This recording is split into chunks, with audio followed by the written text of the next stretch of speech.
Bom dia, pessoal! Tudo bom com vocês? Por aqui tudo jóia? Bem-vindos a mais um vídeo no canal Dani Delanos. Mais uma história no nosso quadro Mundo Gringo. Sim, tá chegando agora, se inscreve no canal, deixa o seu joinha, deixa aquele comentário, oi Dani. É muito importante o YouTube entender que você gosta dos nossos vídeos, que você está por aqui, né? Porque aí ele vai e te manda os vídeos que a gente faz aqui no canal. Mas se ele não mandar, gente, todas as segundas, terças, quinta, sexta, temos vídeo aqui no canal. E lá no outro canal, Mundo da Dani, eu não tenho um horário fixo lá não. Apareceu um assunto que eu quero falar, o vídeo tá lá. Então segue lá, Mundo da Dani, aperta o sininho também, que aí o YouTube te fala quando a gente colocar um vídeo por aqui e por lá também. Bom, vamos lá na nossa história de hoje. Eu fiquei meio assim quando eu li esse título, não sei muito bem o que esperar dessa história, mas vamos lá. Dani, meu nome é Romeu, sou do interior do Brasil. Meu pai, vou chamá-lo de João, um homem simples, trabalhador. Ele trabalhava na roça plantando arroz. Nas noites livres tocava violão, fazia serenata, bebia com os amigos até altas horas. Ainda jovem, ele conheceu Luzia, uma moça muito bonita, morena, de pele lisa. Assim ele contava. Logo eles se apaixonaram. Luzia era uma jovem muito independente e trabalhadora. Andava sempre muito bem arrumada. Ela trabalhava numa fábrica de tecidos. Quando João e Luzia se conheceram, se apaixonaram. João foi trabalhar em outra cidade, na linha férrea. Eles juntaram dinheiro e compraram uma casa, onde Luzia enfeitava com lindas colchas bordadas e louças de porcelana. Muito lindas, pois eu tenho muitas até hoje. O sonho de Luzia era ser mãe. Depois de inúmeras tentativas, ela viu que não conseguiria. Teve vários abortos por ter pressão alta. Ela não desistiu fácil. Decidiu então adotar. Ficou sabendo por uma amiga que trabalhava no hospital na cidade vizinha que algumas mães rejeitavam seus bebês e iam para adoção. Luzia ficou muito animada com a ideia e aguardava o dia que seu bebê chegaria. Enquanto isso, numa outra cidade, a 40 quilômetros da minha, uma mulher mãe de 5 filhos, todos com a idade próxima um dos outros. Ela desenvolveu problemas mentais nas últimas gestações. Me contaram que ela, em surto, andava pelas ruas, nua, fazendo buracos no chão dentro de casa, procurando por corpos enterrados. Parece ser algo hereditário, sabe? Visto que alguns de seus irmãos também tiveram problemas e tiraram a própria vida. Essa senhora ganhou seu 6º filho, que sou eu. Por intermédio de uma amiga, ela me entregou para criação aos 12 dias de nascido. Cresci ouvindo que para me pegarem precisaram distrair uma das minhas irmãs, que tinha 9 anos, pois a minha irmã não queria que me levassem. Essa amiga da minha mãe, de sangue, jurou nunca contar quem tinha me levado. Quanto ao meu pai biológico, vou chamá-lo de Geraldo. Ele chegou em casa e não me encontrou. Perguntou por mim e minha mãe disse ter me enterrado. Isso foi o que eu soube por outras bocas, né? Parte dessa história, pois cada um conta de um jeito. Enquanto Geraldo não sabia onde seu filho recém-nascido estava, João chegava da lavoura e encontrava em sua cama um bebê. João, o marido da mãe adotiva, né? Um bebê loiro de olhos verdes, todo enrolado no manto luxuoso que Luzia tinha comprado. Ela fez essa surpresa para ele, não contando com antecedência sobre a vinda da criança. Mas tudo não aconteceu como ela sonhou.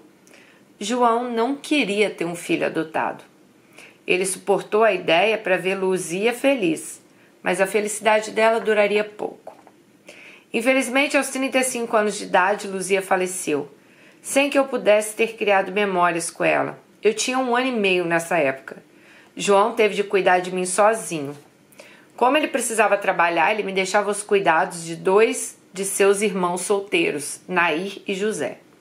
Nair eu conheci como mãe. Ela era muito doente. Éramos pobres, comíamos muito mal, mas não passávamos fome.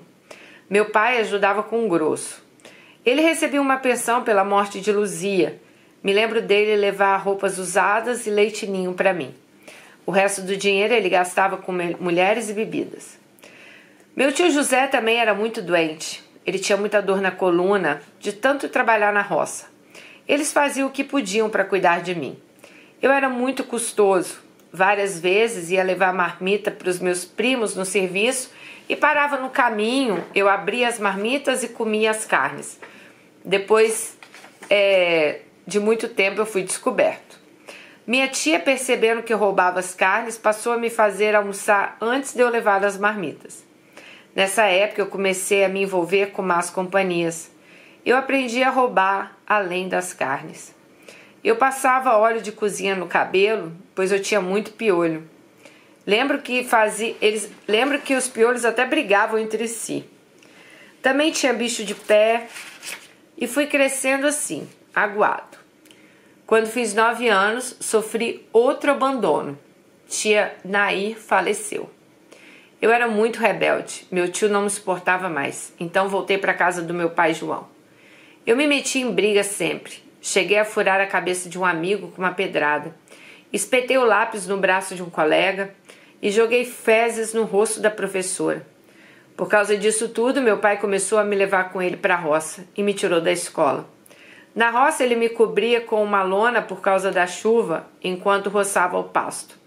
À medida que eu cresci, comecei a trabalhar também. Me revoltava porque, além da pensão que ele recebia da minha mãe, ele não me dava nada para ajudar ele no trabalho. Não me pagava pelo serviço. E reclamava ainda que eu comia muito. Dizia que eu era a maior desgraça da vida dele, que minha mãe não devia ter me pegado. Então as brigas entre eu e meu pai eram constantes. Para piorar, quando ele bebia, a coisa ainda ficava pior. Nessa época ele me dava cachaça até eu apagar. E ele continuava na farra. Ele levava mulheres lá para casa, todo dia era uma diferente. Foi aí que eu resolvi ganhar meu próprio dinheiro. Pensei que eu ficaria rico vendendo picolé na praia. Morei 4 meses na praia, vi que era ilusão. Voltei para casa e fui trabalhar de servente até os 18 anos. Então entrei numa fábrica, a mesma da minha mãe Luzia.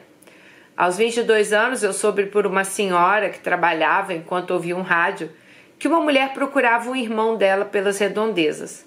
Ela deu as descrições e a idade batia comigo. Incrivelmente, ela perguntou a várias pessoas. E como moramos em cidade pequena, ela logo soube que meu pai tinha um filho adotado com mais ou menos a idade que seria do irmão dela.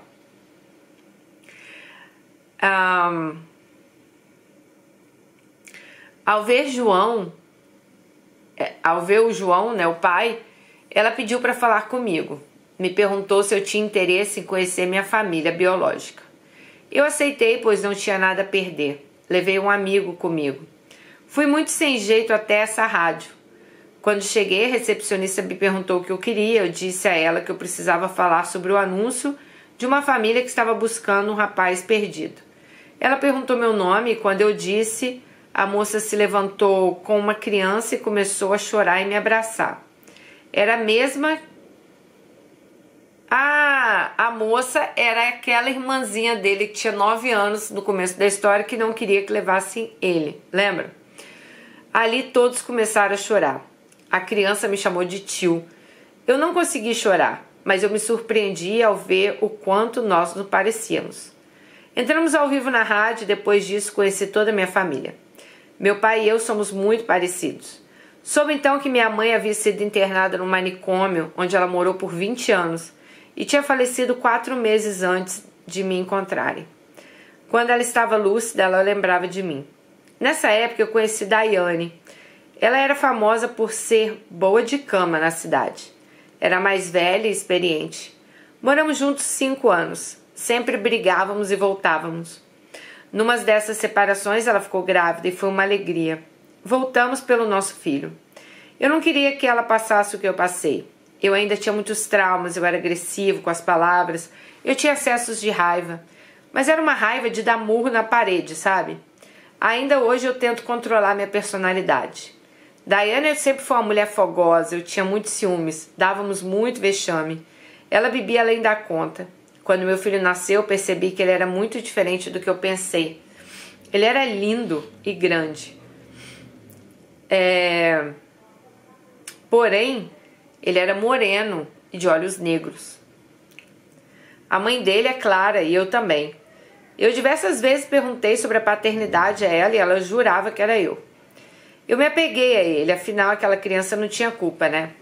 Com o passar do tempo, o desenvolvimento do nosso filho ficou claro que ele não era meu filho biológico. E isso foi esclarecido um tempo depois, quando nós nos separamos. Eu continuo considerando a criança como meu filho. Hoje ele já é adulto, ele já tem uma família. Ele não tem nenhum interesse em saber quem é o pai dele. Daiane hoje não tem muito contato com nenhum dos 4 filhos. Ela não para em nenhum trabalho, ainda vive alcoolizada. Hoje em dia ela está acabada. Eu, depois desse relacionamento, me envolvi com muitas mulheres, mas uma de cada vez, respeitando todas elas. Mas eu nunca quis nada sério, até conhecer a Alice. A Alice, minha base de tudo. Ela é 16 anos mais nova que eu. Quando eu conheci, ela tinha 18 e eu 34. Temos uma filha linda juntos. Minha filha tem 13 anos. E nunca pensei em encontrar alguém assim depois de tudo que eu tinha vivido. Há 17 anos eu trabalho no mesmo lugar. E nas minhas folgas trabalho com a minha esposa. Ela não perde nenhuma das suas histórias, Dani. E ela que está digitando a minha. Ela te manda um abraço. Bom, hoje eu tenho contato com meu pai e meus irmãos biológicos. Apesar de eu chamá-lo de pai, eu considero mesmo João como meu pai. Eu sou grato por ele ter me criado, apesar dele não ter me escolhido. Mesmo não tendo sido um pai amoroso, ele foi meu exemplo e por ele eu não me tornei um ladrão na vida adulta. Meu pai João faleceu há 12 anos. Foi a maior proximidade que eu tive dele. Ele deu o último suspiro nos meus braços. E eu pude dizer a ele que eu o perdoava por tudo. Eu e minha esposa cuidamos dele até o fim. Vamos amar ouvir a minha história contada por você. Desde já agradeço a Deus por tudo.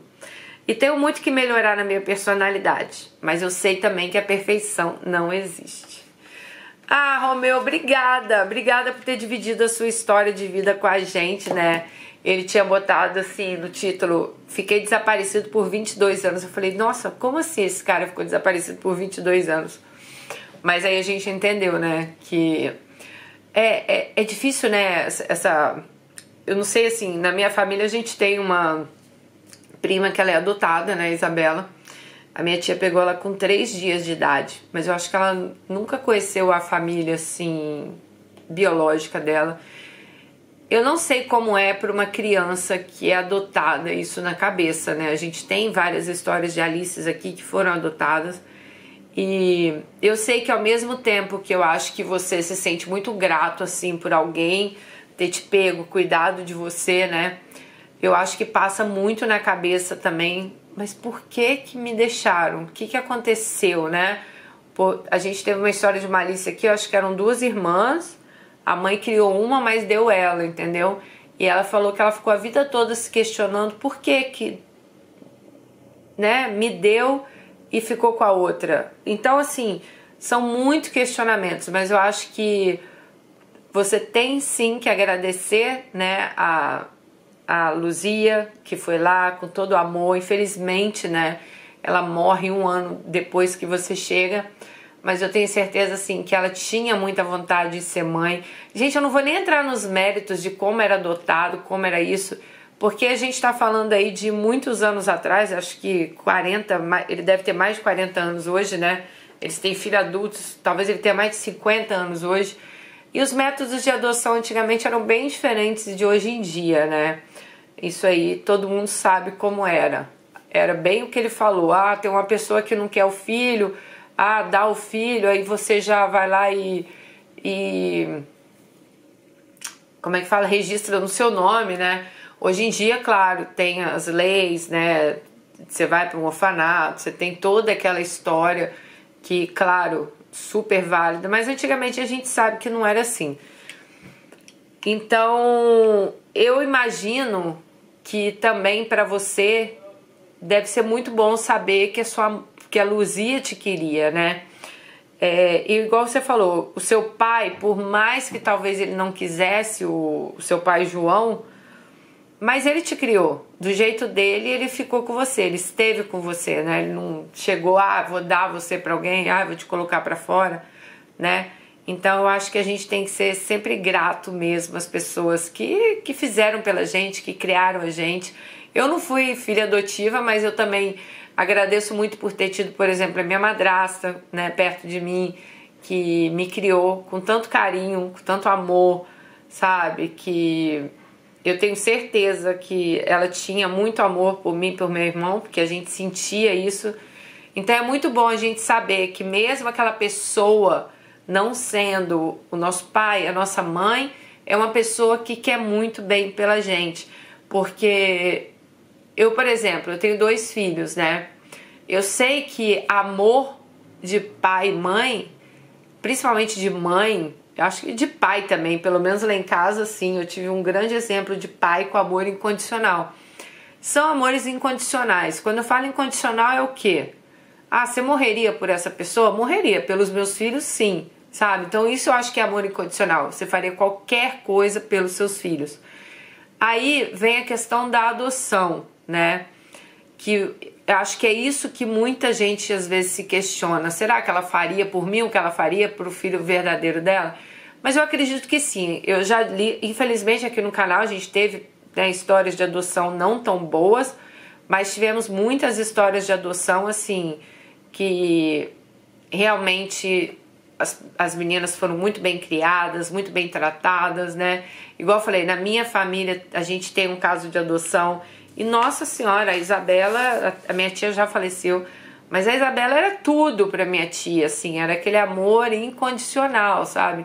Então é muito legal a gente ver isso, a gente vê pessoas dando muito amor, né, para crianças que precisam de muito amor, né? Muito bom também deve ter sido você reencontrar a sua família. Eu acho que é meio como uma identidade também, né? Você olha ali e fala, peraí, eu vim daqui, né? Igual você falou, minha irmã parece, eu pareço muito com a minha irmã parece muito comigo. Então acho que você meio que se vê ali, sabe? Até você conhecer sua família, eu acho que você ficou meio da onde eu vim, da onde eu era, né? Eu acho que é esse o questionamento que se passa, assim, muitas pessoas que são adotadas. Eu lembro que a Isabela, uma época, ela falava muito pra minha tia que ela queria conhecer a verdadeira família dela e tal. Mas essa história também, alguns anos, foi um tempo depois, também ela logo esqueceu isso e eu acho que depois, pela vontade dela mesma, ela nem levou isso pra frente, sabe? E eu lembro que a minha tia ficava muito magoada também quando ela falava isso, porque pra minha tia, não, eu sou sua mãe, né? Eu que te criei, eu que te dou amor. Mas eu entendo o lado da minha prima também de querer às vezes saber de onde que eu vim, qual a história da minha família, qual a história que eu tive, por que que eu cheguei até essa casa, né? Por que que eu cheguei até aqui? Então eu acredito que sejam muitos questionamentos aí, mas às vezes a gente tem que olhar pelo lado também quão felizardo você foi, né? Você teve... Eu tenho certeza que, igual você falou, sua mãe surtou, morou no manicômio por 20 anos. Então teve a história e o porquê de você não ter ficado ali naquela casa, né? Talvez, pelo que você fala, parece que ela te deu sem ninguém saber, né? Porque seu pai nem sabia, chegou, cadê meu filho? Mas... pensar também que você foi amado por 2 famílias, né? Você tem certeza que a sua mãe biológica, nos momentos que ela estava sã, igual você falou, ela falava de você, ela perguntava por você. Então pode ter certeza que ela também tinha, né, aquele carinho por você. E você foi amado também pela sua segunda família, né? Que eu acredito que o João, era o João, né? Te amou do jeito dele, sabe? As pessoas às vezes elas amam de um jeito meio torto, né? Talvez sem querer demonstrar muito, mas pelo menos você não conta nenhum caso aqui assim, de violência, disso, daquilo. Então por isso que eu tô falando, amar é uma coisa, tá, gente? Amar meio torto que eu tô falando é igual ele falou, às vezes o pai dele não tinha muito jeito, né? Levava ele pra roça, sabe? Mas... não tô falando que amar torto, me espancou, mas me ama. Não, isso aí não é amor, né?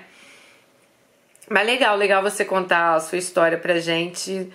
Eu quero desejar aí, né, sucesso aí pra você, pra sua esposa. Que bom que vocês gostam da história. Acho que vai ser legal vocês ouvirem a história aqui no canal, ler os comentários que vão deixar aí pra vocês. Fico muito feliz de você ter achado uma pessoa legal, construído a sua família, né? E é isso, gente. Não tem muito o que falar. O pai dele já faleceu, a mãe dele também já faleceu, né? Trabalha 17 anos no mesmo lugar, nas horas de folga tá sempre com a esposa dele. Que bom, valorize bastante a sua esposa mesmo, é assim mesmo que a gente tem que tratar uma mulher, com muito carinho, com muito amor, muita compreensão. Beijo no coração de vocês e até o próximo vídeo. Tchau!